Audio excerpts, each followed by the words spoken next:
Welcome, welcome, welcome. Good morning, everyone. Hope that you can hear me. We'll get started here in another few minutes.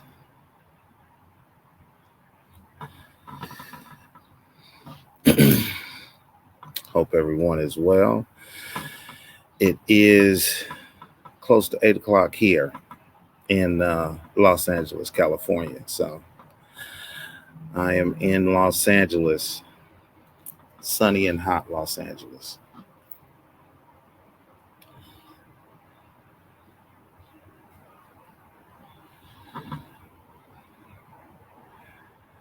As you come into the room, if you just want to type in good morning, your name, where you from, just so that we can have an idea of where everyone is tapping in from. Go right ahead and do so. But we'll get started in another 2 minutes. Chuck, good to see you, my brother. Germantown, Maryland. Yeah, just typing your name, where you from, in the chat portion, which is to the right of your screen. That would be appreciative.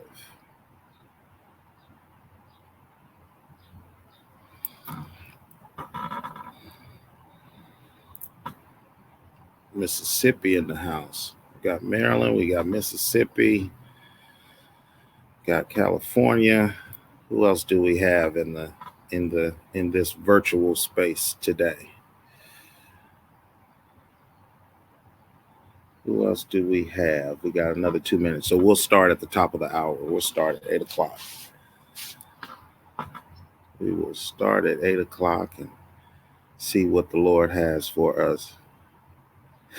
Yeah, Chuck, this is early for me.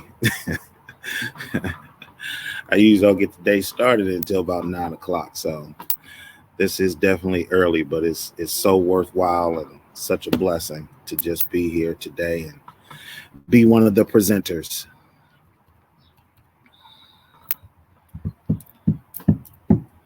We'll get started in another minute.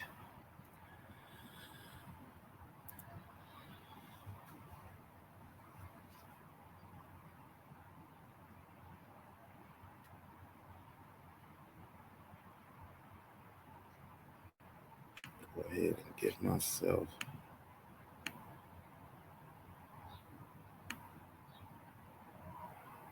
set up here. All right. Okay, so for those who will join us, we'll just ask them to, if you're here today, just put in the chat good morning and let us know where you are. Of course, let us know your name and also where you are from. I do want to welcome you to today's session. Today's session is the title of it is MinisPrise, and that's a name or phrase that has not been copywritten as of yet. It's a phrase that I came up with as a combination between ministry and enterprise, so MinisPrise. And so we're going to deal today with ministry enterprise, and this is something that is somewhat unique. I think it's being talked about more in this season and at this time, but it truly is, as our slide says, ministry enterprise, the church living at the center of community impact. And where we are right now with church and where we are right now as far as how we do ministry is pivotal. And I don't think it's been any other time that we've had to think about how to do church differently. And I'm telling you this from my own experience. And so that's what this is going to be today. Ministry enterprise, the church living at the center of community impact. So I do want to welcome you today. As I said, when you come into the room, just put into the sidebar to your screen, which is the chat bar. Just put your name in and where you're from. We got folks from Maryland. We got folks from Mississippi. I'm from California, and so that's just put that in the chat so at least we know who we're in the room with and how far we are coming from to be here today for this poignant and on-time conference. So welcome to everyone. As I stated, I'm in California. This is just a little background on me. I am a pastor. I'm pastor of Chosen Generation Fellowship Church in Long Beach, California. Been around church has been in existence for 10 years. We relaunched a few years ago. About 5 years ago, we relaunched the church. And so we've been really moving and grooving over the last 5 years. I'm a husband. It'll be 22 years in August that my wife and I have been married. We've been together for 25 years, but we've been married for 22 years. Come this August, I'm the father of 5 beautifully, dynamically, and wonderfully, marvelously made children. Ranging in age from our oldest is 34. She'll be 35 in September. Got a 30-year-old, and then we got a set of triplets that are 20-year-olds. They'll be 21 in December. And the trips are 2 boys and a girl. So all total, we got 3 boys and 2 girls. And they are as diverse as you can possibly think of. So they are the wind beneath my wings. I'm a community engager. I do a lot of stuff in the community. I'm an advocate, work with different organizations dealing with economic justice, dealing with social justice work that I'm doing. So I'm involved in a lot of different things as far as the community is concerned.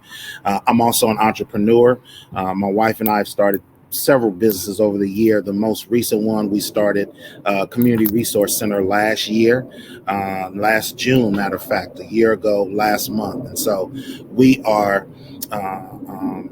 doing some other things that we got planning and whatnot, but I'm an entrepreneur at heart. Some of that I think comes from my dad, who was always involved in real estate and different stuff at the same time, worked a 9-to-5 job. This is my family. That's my wife, Karen, that's seated next to me. The trips are directly behind me. Starting on my right, Isaiah. In the center is Courtney. To the left of her, or the right of her, the left of me is my son, Khalid. My daughter behind Isaiah, Erica, and then my oldest son, Jonathan. So they get their looks and their beauty and they smile from their mother. So that's my fam bam right there. Let's get into it. As far as what we're talking about this morning, we want to talk about the Black church. And if you would allow me to set it up, we want to talk about the Black church and how the Black church can become more engaged in community. And so what does that look like? How do we take that outside of just Sunday morning worship? How do we work that? And so I want to give us some historical context to how the Black church it's not an anomaly for the Black church to get involved in a social enterprise arena. Okay. And so when we deal with the history of the Black church, as you see with the slide on the screen, the Black church has fostered political engagement, social services, such as community development and education, and provided a safe space for freedom of expression, worship, and supportive relationships. So the Black church has always been at the forefront of politics as far as social justice, community development, education. And we'll see as we go through this presentation today how there were certain things that grew out of that. So prior to and after the Civil War, banks, hospitals, credit unions, low-income housing, aid, nursing homes, schools, and colleges by and for African Americans grew out of the church. There was a PBS special a few months ago. Henry Louis Gates did it, to wherein they were dealing with the Black church And most of our HBCUs, most of our historically Black colleges, the one that I went to, none other than the Morehouse College in Atlanta, Georgia, grew out of the Black church. Because they were not educating us. So we had to learn how to educate ourselves. And so in basements, in church basements, education was being formalized, and a lot of our higher institutions were developed out of that. We had banking. And when you think of Tulsa, Oklahoma, we had banks, we had hotels, we had housing, we had small businesses. And so these were things that were created and developed, and the Black church had something to do with it. If not for it being the centerpiece of the development, it had a hand in it. Okay. And so that's just some history of social enterprise in the Black church. Now we want to combine not only the history of the Black church, but we want to combine how has the Black church historically intersected with the social enterprise. So we look at the Black minister. The Black minister, Fletcher Moon, talked about in his book or article, Faith-Based Entrepreneurship. The Black minister must be considered the earliest example of a faith-based entrepreneur, and the Black church or religious organization itself as an economic as well as a spiritual enterprise that has been developed through entrepreneurship involving various levels of risk and reward. And so we think about the slave preacher. When we think about the preacher and the slave preacher had to figure out how to balance himself in between what the overseer, the oppressor wanted him to say, and the audience that he was speaking to. We got the free Blacks. So those that were free Blacks that were in the North and were going to church and figured out that some of the white folks didn't want them at church, had to go off and develop their own ministry and their own denomination. That took some entrepreneurship or entrepreneurial mindset to do that. Think about the AME church. That's how that got started. And also the traveling preachers, how preachers traveled around, did a lot of tent services, did a lot of revivals, tent revivals, as they used to call them. It took a lot of ingenuity. It took a lot of entrepreneurial mindset. It took a lot of startup. And they also had to figure out how to resource themselves so that not only could they bless the people, but they also had to take care of themselves as well, feed themselves, house themselves. So the Black minister is truly a faith-based entrepreneur. And I know sometimes my colleagues don't necessarily like to hear that, but we are entrepreneurial at our core. To even start out and plant a church, it takes some entrepreneurial mindset. The church that I started, we are a church plant. We were not in existence.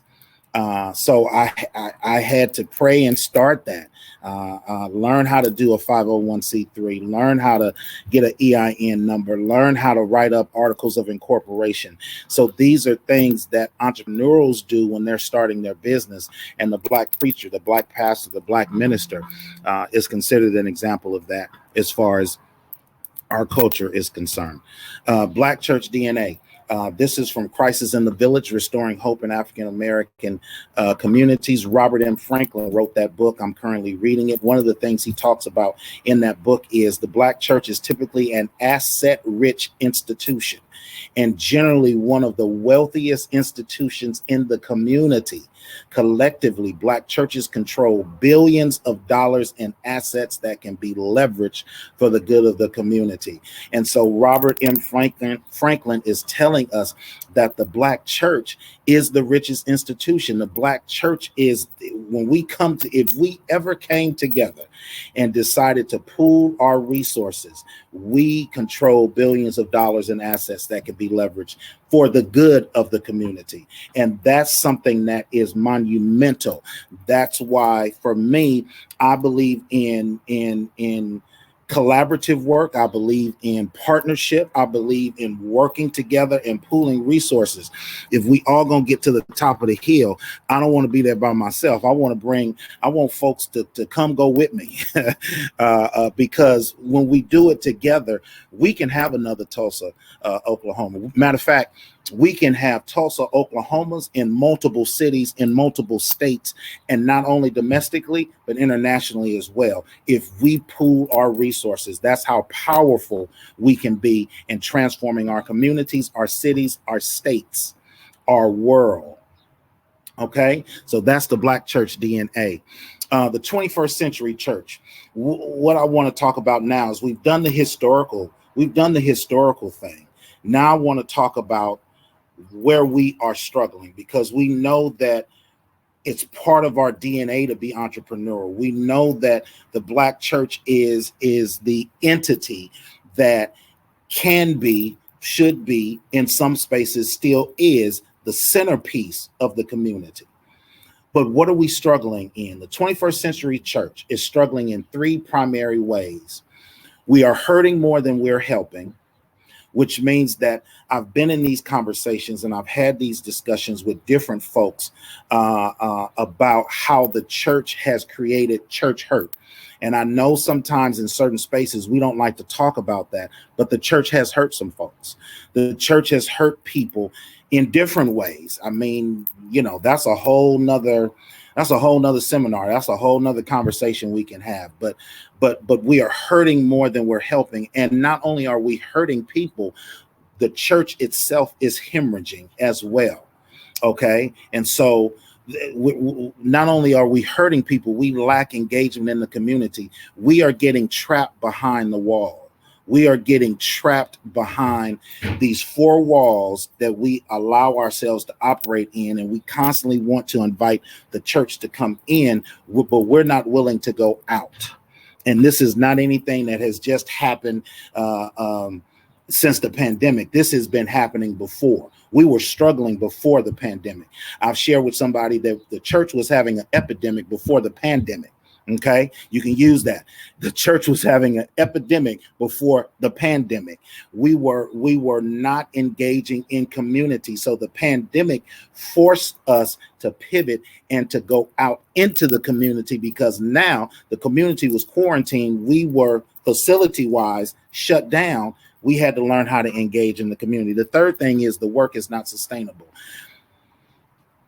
Those churches that have been around, and I think if you talk to folks, what I call the big wigs in ministry, tithes and offering, old school way, is changing.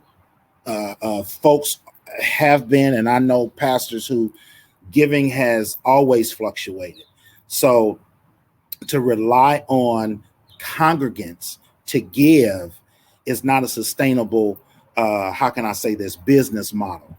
And so there was ebbs and flows even in the pandemic. And I think there's a slide that I have in here that will show us how many churches got shut down during the pandemic. The work is just not sustainable. We gotta look at something else. We've got to do something else. Remember this term, there has to be some variable that we can use as far as the ministry is concerned. All right. Facts. This is the slide I was talking about. There's a study that by the Religion News Service that they did a study which analyzed church data from 34 Protestant denominations and groups and found that 4,500 churches closed in 2019. 4,500 churches closed in 2019, while 3,000 new churches or new congregations were started. The 34 Protestant denominations account for about 60% of the US-based Protestant denominations. There are churches that have closed down. I just received a text from a friend of mine last week, over the weekend. He and his wife are stepping down from pastoring their church, and because they had a small congregation, there is no one to succeed him and her. So they feel that God is calling them to another space. They're stepping out of leadership. And because there's no one to pass the baton to, that church is going to shut down. And so we have to realize that For some of us, church shut down during the pandemic. For some of us, church is not going to start back up again. For some of us, the people are not going to come back. And so it's going to have an adverse effect on churches and ministries. But I'm a true believer. I don't look at the glass as being half empty. I look at the glass as being half full. This is the time for the church to do something different and attach its self to something that can sustain it and also to engage and transform the community. That's what this presentation is about today. So we've talked about the Black church. We've talked about the struggles of the 21st century church. Now, how do we take ministry and combine it to social enterprise? We first have to define what social enterprise is. What is social enterprise? Here's a definition. A social enterprise is a cause-driven business whose primary reason for being is to improve social objectives and serve the common good. Social enterprise is about pretty much finding where is there a need, how can we supply that need, how can we work together in partnership, and the mission of it all is for the common good. It's not so I can make income and money, or that Chuck can make income and money, but it's so that neither one of us are the focal point. But what is it in the community that we can do that will help the community, and whatever reverberations that come, Chuck and I both are able to be a collaborative force behind that. Okay. So social enterprise. This graphic shows, kind of breaks down different categories of social enterprise. When you deal with social enterprise, as we stated in the definition, there's a social objective. What is the social objective? Is it homelessness? Is it food insecurities? Is it seniors? Is it re-entry as far as returning citizens coming from prison? Is it single moms? Is it teen moms? Is it youth? What is the social objective? What is the why? What is the thing that's burning? The other thing is social innovation. How can we be innovative in addressing the need, the social objective? What innovation can we use? Is it technology? Is it figuring out how to as I've started working out more, I was going to a trainer, and a trainer had he had a brick and mortar location. He sold that or released the lease from it. Now he's mobile. Now he's turned into this mobile trainer. That's social innovation. How can we find ourselves to be able to get in front of more people instead of inviting people to us? How do we go to them? The next thing is primarily not for profit. Social enterprise this is not I'm the CEO and Leroy is the co-CEO or the chief operation person. It's not about that. It's primarily not for profit. It's primarily for recycling of dollars, primarily for how can we continue to, yes, make a profit, but not for profit's sake. How can we do a social enterprise that addresses and those funds that are raised pretty much go back into that social enterprise? There's a variety of legal forms and models. Some of the models we'll look at today. It's independent. And so when we talk about the Black church and we talk about social enterprise, they stand side by side. They're independent entities. They're not one and the same. Associated with a civil society organization, associated with some form of organization in your town that you know does civil work. Here, one of the organizations that we have is LA Voice. Another organization I work with is CLUE, Clergy and Laity United for Economic Justice. Both of those entities work and deal in different segments. But, for instance, with CLUE, they do a lot of work as far as immigration. So, how can we help? How can we develop a social enterprise that deals with that? LA Voice deals a lot with policy and advocacy work. So how do we come alongside LA Voice to be able to work with them. Another organization is the Los Angeles Regional Reentry Partnership, dealing with men and women coming out of prison. So how do we develop a social enterprise that now there's a gateway between Los Angeles Regional Reentry Partnership and our social enterprise? So we're getting men and women from formerly incarcerated and getting them connected to jobs, getting them connected to education. Those are civil society organizations. And all of this feeds back into the centerpiece, which is a social enterprise. So there's three types of social enterprise: the innovation model, the employment model, and the give back model. Okay. So the innovation model, and this is an example that I got of an innovation model called Solar Sisters. Solar Sister is an example of a company that directly addresses a social need through innovation products. The company brings clean energy technology to even the most remote communities in rural Africa through a deliberately woman-centered direct sales network. So innovation is figuring out how to create an innovative product that can then go back and address the social need, whatever that might be. Employment model, Fair Collection, is an example of a social enterprise that serves a common good by employing, disadvantaged people at a fair wage.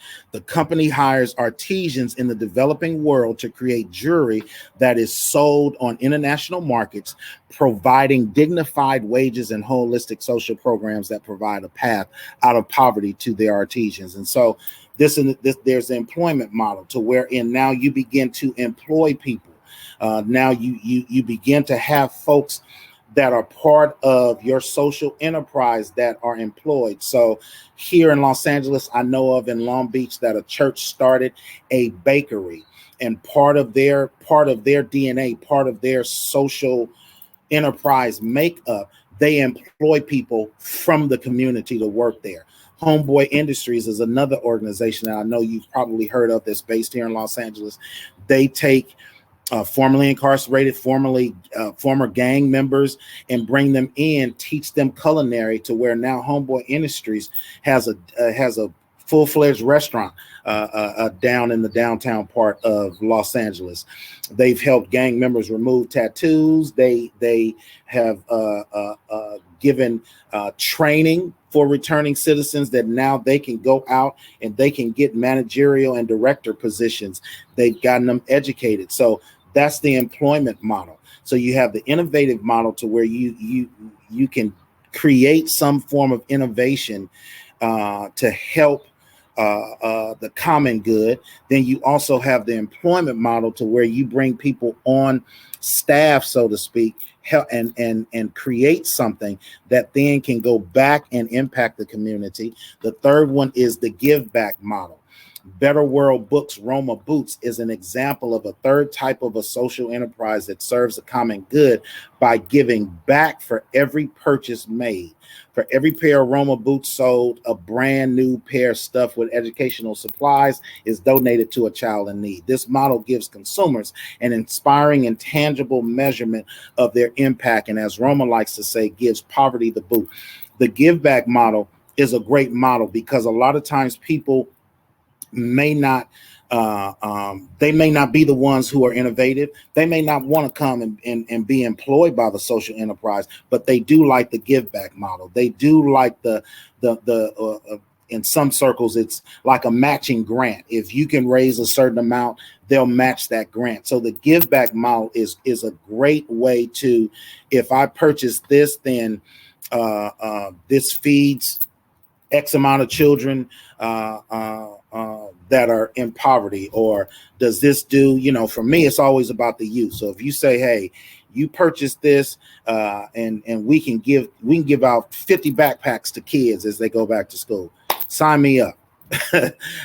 That's the give back model. So those are the three models of social enterprises: the innovative model, the employment model, and the give back model.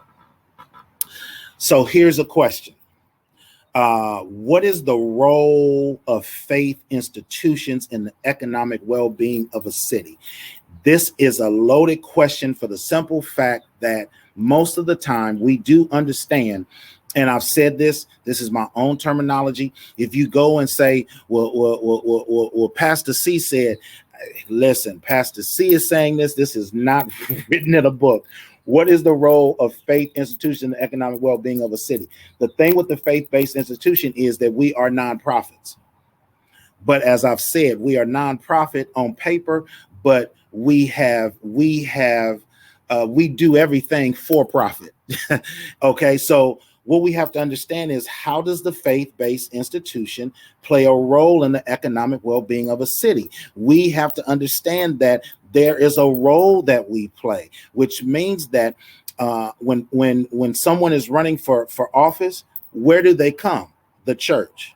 When someone wants to develop something in the community, who do they call into the room? The church. When it comes time for certain things or ills of the city that are happening, where do they go to? The church. And so we do have a role to play, but how do we play that role? So how do we set up this MinisPrise? How do we set up this ministry enterprise and keep ourselves focused on the gospel, but at the same time curating this economic transformation in the city and community that we occupy? Here's the ministry enterprise formula. I developed this myself. So if it's not workable, if it's bad, you can blame it on me. Don't blame it on anybody else. But ministry enterprise formula. So remember, I told you earlier to remember the word variable. So the formula for ministry enterprise formula is ministry times variable. Ministry times variable. Okay. Ministry times variable equals sustainability, okay, reproducibility, and engagement. I call it SRE. So short-term, ministry times variable equal SRE.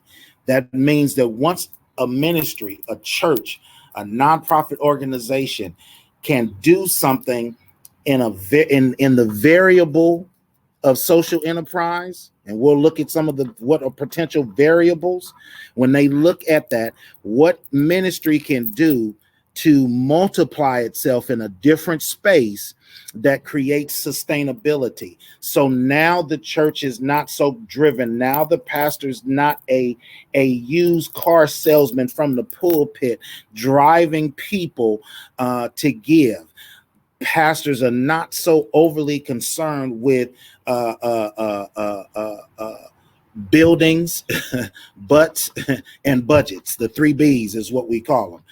It creates this sustainability to wherein the pressure is taken off of a church to drive its members to give. Yes, tithing is tithing. That's in the book. It's in the Bible. So it is what it is. But at the same time, church nowadays cannot be sustained through just tithes and offering. It's a good start, but it has to be replicated in another way to keep it sustainable. The other thing is it has to be reproducible. Social enterprise, when you talk about ministry enterprise, that's reproducible, which means that if we do it here, we can do it in Maryland. If we do it in Maryland, we can do it in Mississippi. If we do it in Mississippi, we can do it in Texas. It becomes reproducible.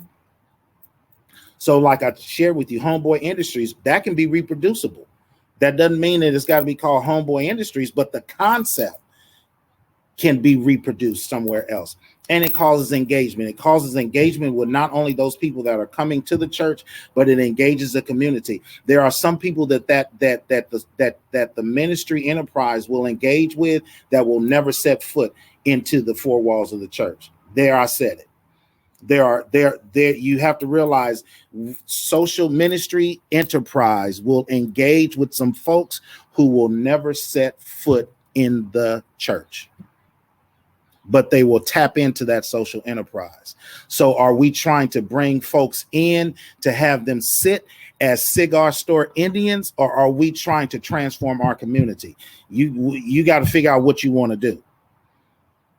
I don't want to have folks just sitting there like statues looking good on Sunday morning. No, I want to know that that our ministry is doing something to help someone in said community be different than what they were the day before.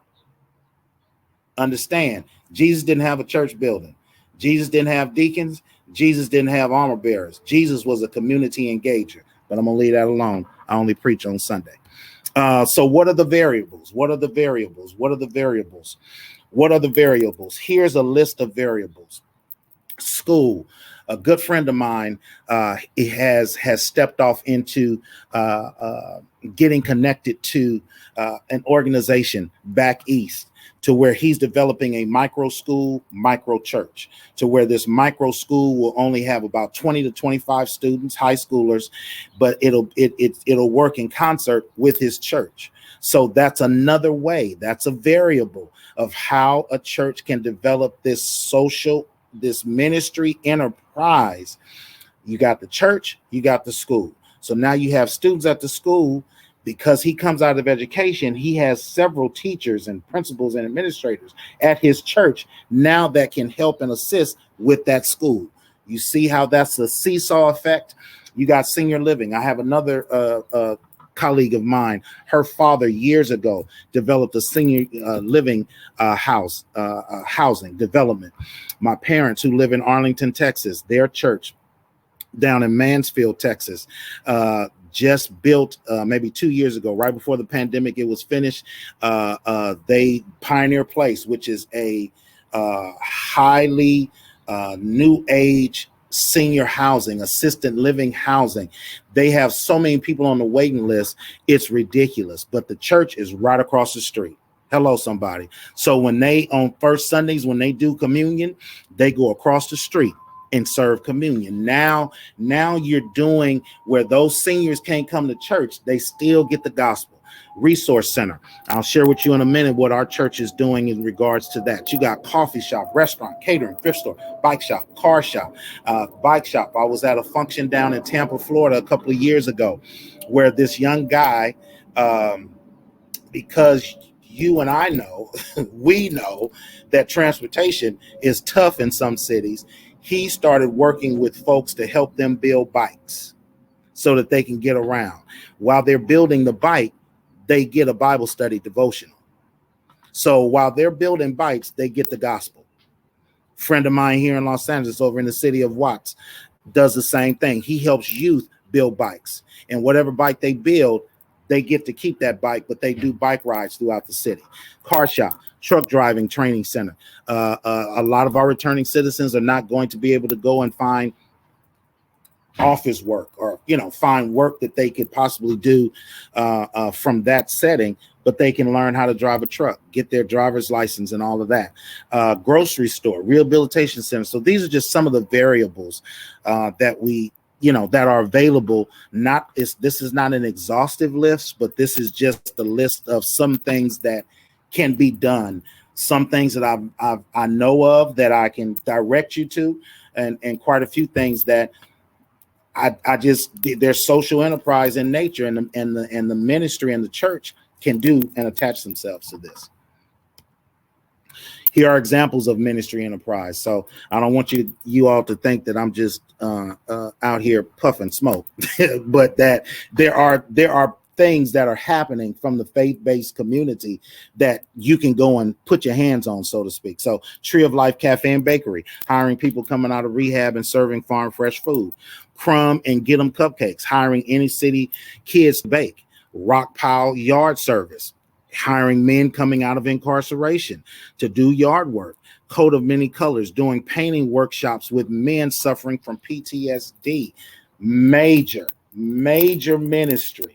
I have a deacon in my church who is a former, he's a vet, and he wants to do something with men around PTSD who have served. This is a major ministry enterprise that can be started, because a lot of times they just don't have that community. So that's something a church can lean into. Like I said, it's this social enterprise, this ministry enterprise, this ministry and social enterprise connection is wide. Whatever God gives you, that it can happen. 701 United, teaching fitness and discipline to kids in a high poverty neighborhood, and churches making nano loans to people in the congregation who need to create side businesses. That is something that we're working on. When I say we, our church, my wife and I, that's something that we're working on, trying to see how the church can be a blessing instead of always asking for a blessing. I'll leave that alone. 5 qualities of faith-based social enterprise. These are 5 qualities of faith-based social enterprise. It has to be purpose-driven. What is the purpose? What is it going to do? What value is it adding? What need is it addressing? What call is it answering? It's got to be purpose-driven. It has to be resilient, which means that it has to have the ability to bounce back. It has to have the ability of understanding how to pivot, how to turn, how to adjust. It has to have that resiliency. So it has to have, when you think about resiliency, it has to have flexibility. It has to be agile. It cannot be stoic. That's the beauty of a faith-based social enterprise. It's not like the church. That's very structured. That's very straightforward. Come in, sit down. No, resiliency, which means that it has to have that flexibility. It has to be agile. It has to be able to bounce back. You got to understand that it may not do anything. It may not do anything for the first 5 years, and that's okay. But with social enterprise, remember what we learned at the top. It's not about a profit. So you can't worry about that. Our people being, I'll say this. Social enterprise is not about a profit. It's about people. So are people being infected? Not are you making a profit, but are people's lives being transformed? Duality thinking. So we got to think about, when we deal with duality thinking in the faith-based social enterprise, we got to think about not only the need, but we also got to think about how we're going to meet the need. Okay, so it always has to be not just looking at a messy situation, but also looking at a transformed situation. It's like when you purchase a home, or when you go into a situation and you can look at something and you're like, some people will say, wow, I don't know how you gonna do this, but your mind is already working on how you can change this, how you can alter that. My wife is very good at that. She can look at something and I'm looking at it like, okay, I don't really know where this is going to go. But in her mind, she's already painted the wall. She's already changed the floor. She's already done this, hung that, totally transformed this room. HGTV, the DIY shows that I watch. Good Bones is a show that I watch where they go into situations and I'm saying, now they need to turn around and walk out of that house. They've already done a renovation on that place. Duality thinking from a faith-based social enterprise is you can see the person as dirty, but you also got to see them as being clean as well. People focus. It's all about the people, not the profit. People focus, not profit focused. Okay, so it's always got to be, what do we do for the people? How can we engage with the people? How can we get ourselves in a position to wherein the people can be changed and infected, and not doing it from the perspective of how can I make myself feel good? Faith-based social enterprise is not about how you make yourself feel good. It's about how the people can be engaged and changed. Outcome oriented. It's always about the outcome. What are we trying to get out of this? So if we do a food distribution, what are we trying to get out of that? Are we trying to just give people boxes, or are we trying to evangelize and share the gospel with people? Those are two different things. I've gone to a place where we've just handed out boxes, but I've also been introduced to how we can, on a more regular basis, engage with families and engage with people where we're not just giving them a box, we're also helping them become whole. So the saying is that you give a man or woman a fish, you feed them for the day, you teach them how to fish, you feed them for a lifetime. I added, and I think some other folks may have added, I want to teach people how to own the pond. I want you to own the pond, because then if you can own your pond, you can reproduce that and teach somebody else how to own their pond. So what are we doing? This is just a little highlight of what our church, Chosen Generation Fellowship Church, is doing. We have the Legacy Bridge Community Development Corporation that we've developed that's going to be more about housing, real estate, land acquisition, that we want to be able to address not only homelessness, but it ties into our Community Bridge Connectors Resource Center. It was our Community Bridge Connectors Resource Center was once named Helping Hands.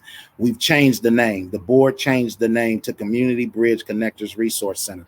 So we have these two entities that are independent of Chosen Generation Fellowship Church, but they answer the call of the social enterprise. So on the Community Bridge side, we have 4 pillars: health and wellness, education, career development, and basic needs. And so during the pandemic, we partnered with a church.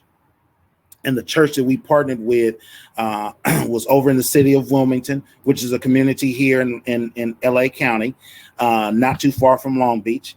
And what we were able to do is we were able to address the food insecurities, to where we were able to distribute over 3,000. We were able to feed 3,000 plus families and some 6,000 plus individuals in a 5-month period. So that's one thing that we were able to do in the pivot. We're developing now Image Makers Academy, where we are going to go after high school students, and what it's called in the industry is called TAYS, Transitional Age Youth. So we're going after transitional age youth to help them,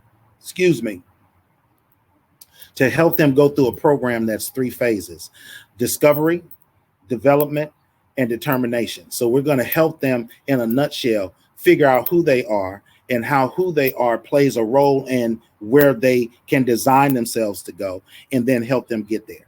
And so the other thing with transitional age youth is a lot of times when they age out of the system, they're coming out of children's services, they don't have place to stay.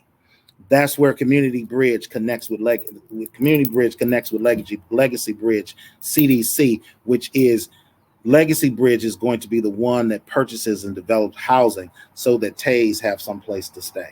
So we want to educate them and help them in their life, but we also want to give them a place to stay and develop even further. So that's just an example of what we're doing. We're not at the embryonic stage, but we at the toddler stage. So the babies are walking.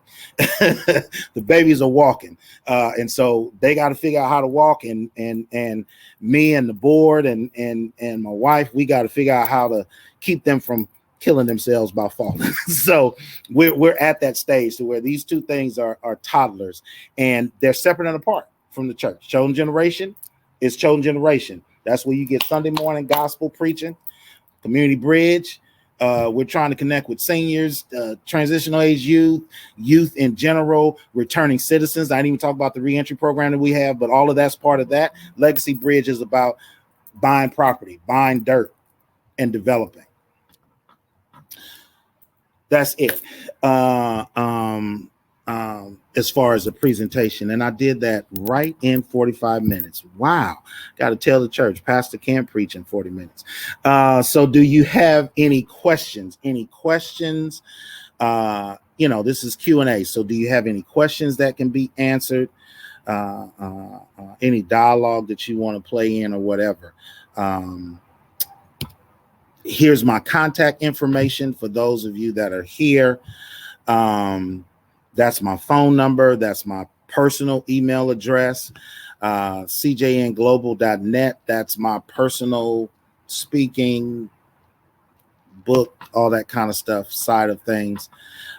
Chosen G 129. That's our church website that you can go to and check out. And like I told you, our Community Bridge used to be Helping Hands. So that's where the hhcrc2020.org, that's what that is. So we are in the process of changing our website and all of that. Legacy Bridge has not officially launched yet. So we don't have a website for that, but that's in the works as well. So I think tonight I got to meet the author. I'll be at the Author Showcase this evening at 7 p.m. That's a book that I wrote, Get Me Through the Makeover My Life. It's broken up into 3 categories: disruption, rebuilding, and releasing, and just kind of goes through pretty much the renovation of a house is how we can renovate our lives.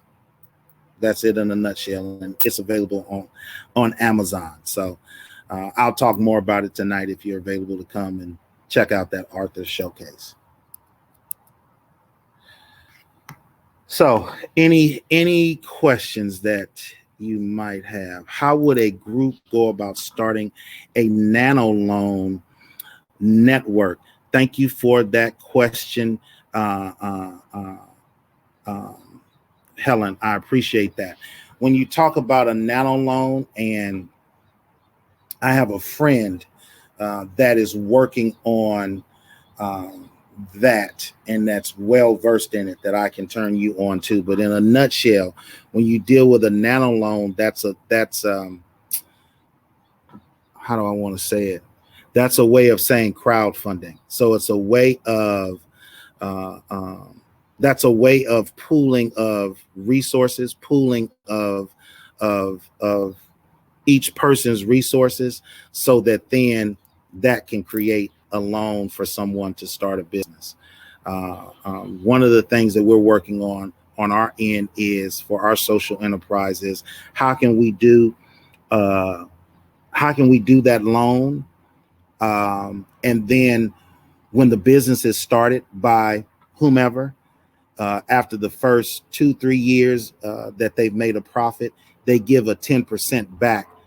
10% that does not go to the church. That's 10% goes into the account that's established for that enterprise, that then will help the next person that wants to start a business. So it's a form of pooling resources together. Let's see what else. Questions are also in the Q&A. Oh. You all are teaching me something. Can you repeat this in September? Yes, I can, Chuck. Yes, I can. Will these slides be available to share? Solomon, yes, they will, sir. Yes, they will. I will make mine available. I'll talk with LaKesha and find out how to do that, if I got to send it to her, whatever the case might be. But we'll get that going. LaKesha says, I might have missed it, but how do churches get funding to start a MinisPrise? Well, they can get, of course, they can get funding from going to local bank, credit union, if you will. That's one route. The other way is like I just shared, that crowdfunding, to wherein, if you have a church that a group of people from the church or the whole church at large to give X amount of dollars, that can also go to start an enterprise. Because you got to realize, when you're dealing with social enterprise, a lot of times it's just like with our resource center, it was just about paying to get our EIN and our 501c3 and put all that stuff into place. So a lot of times it's very minimal as far as what the startup cost can be. Of course, if you get into brick and mortar, that's you stepping off into bigger shoes. But I'm just a firm believer that a lot of times, as it says in the scriptures, what's in your hand? A lot of times you already got that in the house. You already got your real estate person in the house that can help you get the building. You already got somebody that will front you the money to purchase said building.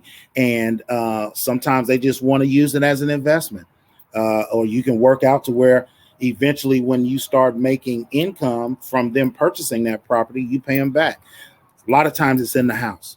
I live off the model of what's in my hand. Who do I know? What is it that they do? How can they potentially help with this particular project? We do need to look at nano loans for. Yes, I agree, LaKesha. I do. I agree. Amazing. What website can churches go to get grants and funding? I can get that information to you. We're kind of in the process of doing that now. There's a website that comes to mind called grants.gov.